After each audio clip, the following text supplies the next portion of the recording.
Military tanks, a helicopter, and an armored vehicle are just some of the items that divers can swim around and see resting on the seabed near the Jordanian city of Aqaba in the country's first underwater military museum.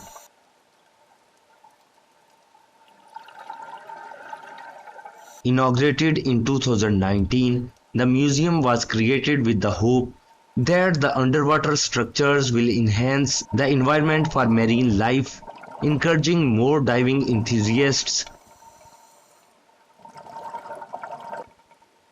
The museum also hopes to relieve the pressure on natural reefs by drawing visitors away from those sites.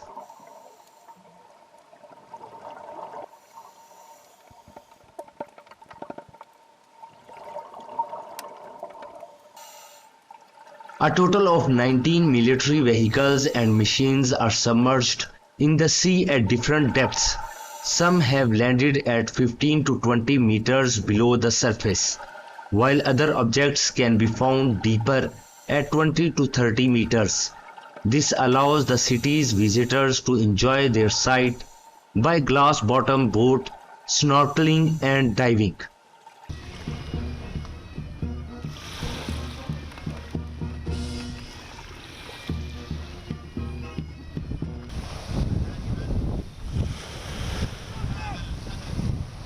The AQABA seabed is also home to a C-130 Hercules jet sunk in 2018, as well as a tank and shipwreck which were submerged in the late 90s.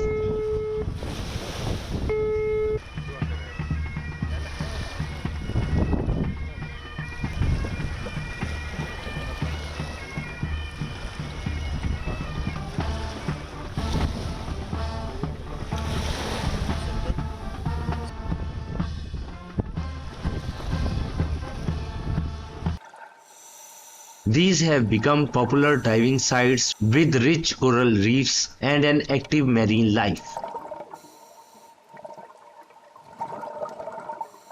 Tourism is one of the country's main sources of foreign currency and constitutes around 10% of the country's GDP.